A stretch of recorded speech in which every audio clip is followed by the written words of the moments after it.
Medical school changes people. Some come out confident with a superhero complex and an encyclopedic knowledge of medications that end with lol. Others emerge looking like someone who just survived a hostage situation. I kind of fall somewhere in between. It did not break me, it just rearranged my brain into a version of myself I never expected. When I entered medical school at the University of Illinois Chicago in 2019, I thought I was signing up for a noble path of helping people.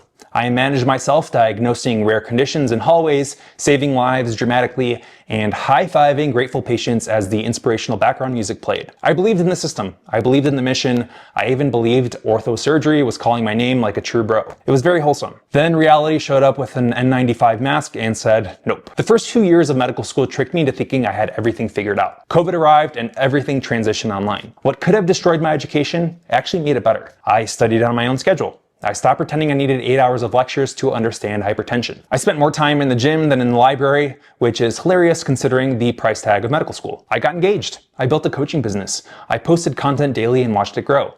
I traveled and convinced myself it was part of personal development. I got into the best shape of my life while memorizing the Krebs cycle for like the 5th time, as if it would ever come up in real medical conversations. During those first 2 years of med school, I discovered time efficiency. Efficiency so intense that if there were 10 free seconds in my day, I would squeeze productivity into them like a lunatic. Flashcards ruled my existence. On the train, flashcards. Between sets, flashcards. Power walking to the bathroom because coffee is a cruel friend.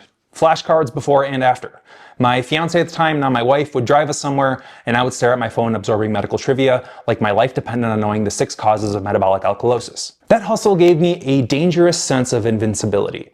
Then third year hit, and the hospital erased my delusions with the precision of a bone saw. Your clinical years are when medical school stops being academic and becomes an elaborate psychological experiment.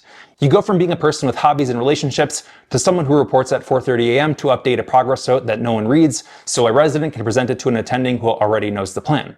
It is theatrical medicine, a never-ending group project where your grade depends entirely on how much the tired stranger above you likes your attitude. Internal medicine was the darkest part of my journey. I had a rotation that made me question whether there should be warning labels on hospital doors. Every morning I would wake up before the sun, peel myself out of bed, and genuinely wonder if I could fake my own death convincingly enough to avoid rounds. Instead, I would go into the hospital and occasionally sneak into the bathroom to cry silently. True story. The bathroom became a safe space, which is honestly a red flag about the whole profession and my experience in general. Then I would wipe my eyes, adjust my short white coat, and re-enter the fluorescent battlefield pretending everything was fine. It was during these months that I learned that healthcare is not the pure service to humanity that I imagined. It really is a business. A complicated, bureaucratic, bottom-line obsessed business whose primary motivation is financial survival. Decisions that should have been made for patient well-being were often made for billing codes. Insurance companies were the puppeteers pulling strings attached to every treatment option. I witnessed approval processes that looked like comedy sketches if they weren't so infuriating. A patient needed a critical imaging study. Insurance refused because they had not tried conservative management, which is code for come back when you're sicker. Meanwhile, people's illnesses progressed. The longer I stood inside the belly of the beast, the more obvious the flaws became. We wait for people to break, then congratulate ourselves for patching them up. Preventative care is treated like a hobby. Any approach that keeps people strong, functional, and thriving is dismissed as not evidence-based enough, until the evidence finally arrives 10 years too late. The system does not reward long-term health. It rewards high-cost interventions and chronic disease management. It rewards being busy, not effective. And then there was residency staring at me in the face like a looming prison sentence. The expectation was pretty clear. After 4 years of relentless effort and astronomical debt, the reward would be several more years of working brutal hours for low pay while pretending this was a privilege. Residents normalize surviving on caffeine and a handful of almonds between the millions of patients they have to see. They brag about how little they slept, as if being barely conscious improves medical judgment. They are told they are being trained, though much of the time they function as underpaid labor, keeping hospitals running 24/7. It is not hazing, technically, but if a fraternity made you work 30-hour shifts caring for critically ill people, there would be congressional hearings. The cultural mantra is simple: sacrifice now so you can live later. The problem is that later keeps moving. I saw attending physicians, 15 years in their careers, still convincing themselves their joy was right around the corner after just one more promotion, one more committee assignment, one more soul-crushing year. Meanwhile, I was accumulating another uncomfortable realization. Not everyone wants to be helped. Not in the way that I wanted to help them. Patients would come asking for improvement, but reject any actionable change. Suggest a daily walk, and sometimes the room would be filled with objections. Recommend cutting back on alcohol, and suddenly you're the villain. Propose improving nutrition, and they behave like you banned happiness. People want solutions, not responsibility. They want shortcuts, not habits. There are exceptions that give you hope. There's plenty of people out there who take control and do improve dramatically, but the percentage felt too small for me to ignore. I wanted to spend my career working with people who show up ready to change, not the ones waiting for miracles while refusing instructions. There were smaller absurdities too, like my first time scrubbing into an OBGYN surgery. When I finally completed the process of scrubbing in correctly for the first time, I casually said perfect to the resident that I had befriended. The attending surgeon turned to me with the seriousness of a judge preparing a life sentence and delivered a 10-minute lecture about how perfection is impossible and I should not throw that word around. This was literally about hand washing. Soap and water. It does not require a philosophical debate.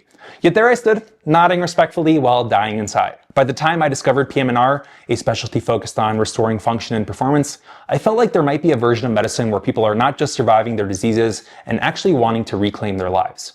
I applied, I interviewed, I smiled professionally, I played the part of the enthusiastic future resident. But internally, a voice kept growing louder. Is this the life you want? Or just the one you signed up for before you knew any better? One afternoon, after a long shift of witnessing exhausted residents and reluctant patients and endless bureaucracy, I stopped pretending. I withdrew my residency application. No major roadmap for myself, no guaranteed income for the long term, no applause from the system I was stepping away from. What I did receive was unexpected human support.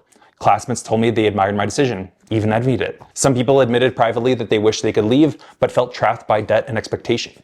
Doctors I had worked with years earlier reached out to say that I made the right choice. They saw the system from the inside at its highest level and agreed it was not designed for the kind of impact I wanted to make. Medical school did change me, just not academically in the way admissions brochures promise. Sure, I learned physiology, pathology, pharmacology, how to interpret labs and differentiate rashes, but it's not what shaped me.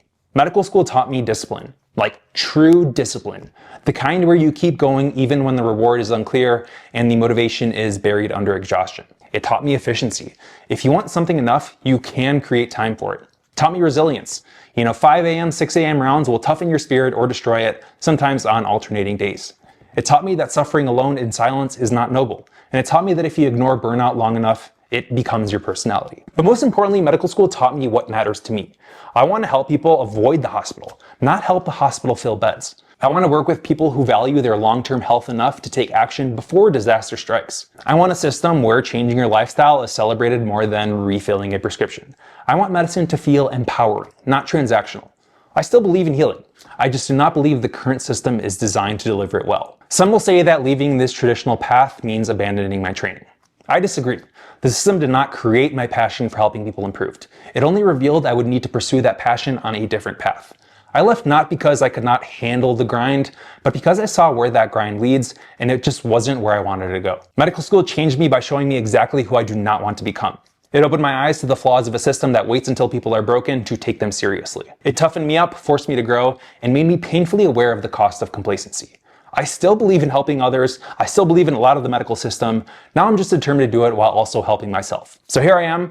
I am not an orthopedic surgeon, not a resident trudging through another sleepless shift. Instead, I'm an MD who understands the value of health because I nearly sacrificed mine for a system that mistakes burnout for dedication. I want a career built on optimizing life, not managing decline. Med school pushed me to that realization. And for that, I am actually grateful. Slightly traumatized, but mostly grateful. So if you are someone considering this path or on this path, know this, and I know this is cliche, but you can do anything you set your mind to. That includes redefining success entirely. That includes saying no to a future that no longer fits. That includes leaving when staying would mean losing yourself. Medical school did not destroy me, it just redirected me. And in the end, that may be the most important transformation of all. So thank you for watching, take care of your health, no one else can do that part for you.